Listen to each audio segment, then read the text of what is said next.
ভালোবাসা আছে দেখেই পৃথিবীটা এত সুন্দর এবং ভালোবাসা আছে দেখেই মানুষ বেঁচে আছে। একটু চিন্তা করে দেখেন তো, যদি ভালোবাসা নাই থাকতো তাহলে মানুষ কিভাবে বেঁচে থাকতো। হ্যালো এভরিওয়ান, আমি ঋতু। কালার প্যালেট পেজে আপনাদের সবাইকে স্বাগতম।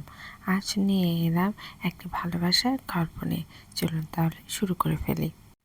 এই পেন্টিংটিতে দুটি ফিগার রয়েছে, একটি মেল ফিগার, একটি ফিমেল ফিগার। এখানে আমি ব্যাকগ্রাউন্ডের কাজ আগে করে নিয়েছি। এখানে হালকা খয়েরি রং ব্যবহার করে আমি ব্যাকগ্রাউন্ডের কাজ করে নিয়েছি।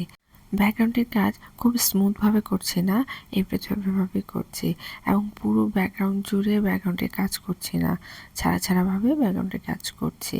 তারপরে আমি চলে যাচ্ছি স্কিন কালারের দিকে।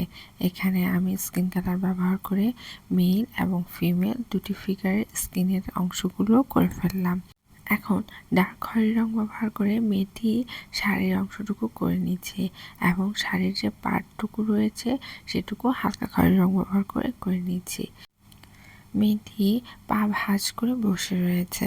এখন যেহেতু আমি শুধু রং বসাচ্ছি, খুব একটা বোঝা যাচ্ছে না। মেয়েটির শাড়ির কাজ করার পর চলে যাচ্ছি ছেলেটির পাঞ্জাবির দিকে। ছেলেটির পাঞ্জাবি এবং যে প্যান্ট পরে রয়েছে সেটি সাদা কালারের।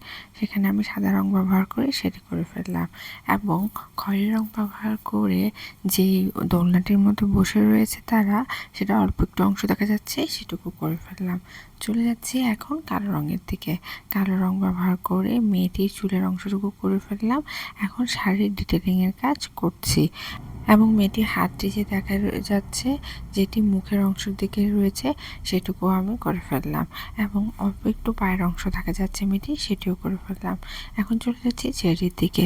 কালো রঙের সাহায্যে ছেলেটির পাঞ্জাবি ডিটেলিং বের করে আনছি এবং পায়জামাটিও কাজ করছি এবং ছেলেটি একজোড়া স্যান্ডেল পরে রয়েছে, সেই স্যান্ডেলগুলো আমি কালো রঙের সাহায্যে করে ফেললাম।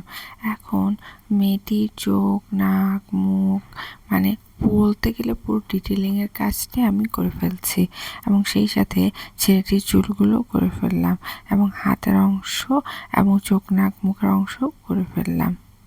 এখন পর্যন্ত বোঝা যাচ্ছে না যে ছেলেটি এবং মেয়েটি যে বসে রয়েছে দোলনার মধ্যে। এখন দোলনার যে দড়িগুলো রয়েছে সেটা আমি কালো রং ব্যবহার করে ফেলছি। এখন নিশ্চয়ই আপনারা বুঝতে পারছেন যে ছেলেটি এবং মেয়েটি একটি দোলনার মধ্যে বসে রয়েছে এবং দোলনার যে ছায়ার অংশটুকু রয়েছে নিচে, সেটুকু আমি একটু অ্যাশ কালার ব্যবহার করে নিলাম।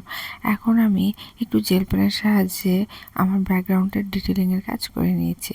এই তো কাজ আমার শেষ। ভিডিওটি যদি আপনাদের ভালো লেগে থাকে, লাইক, কমেন্ট, শেয়ার করতে ভুলবেন না। ধন্যবাদ।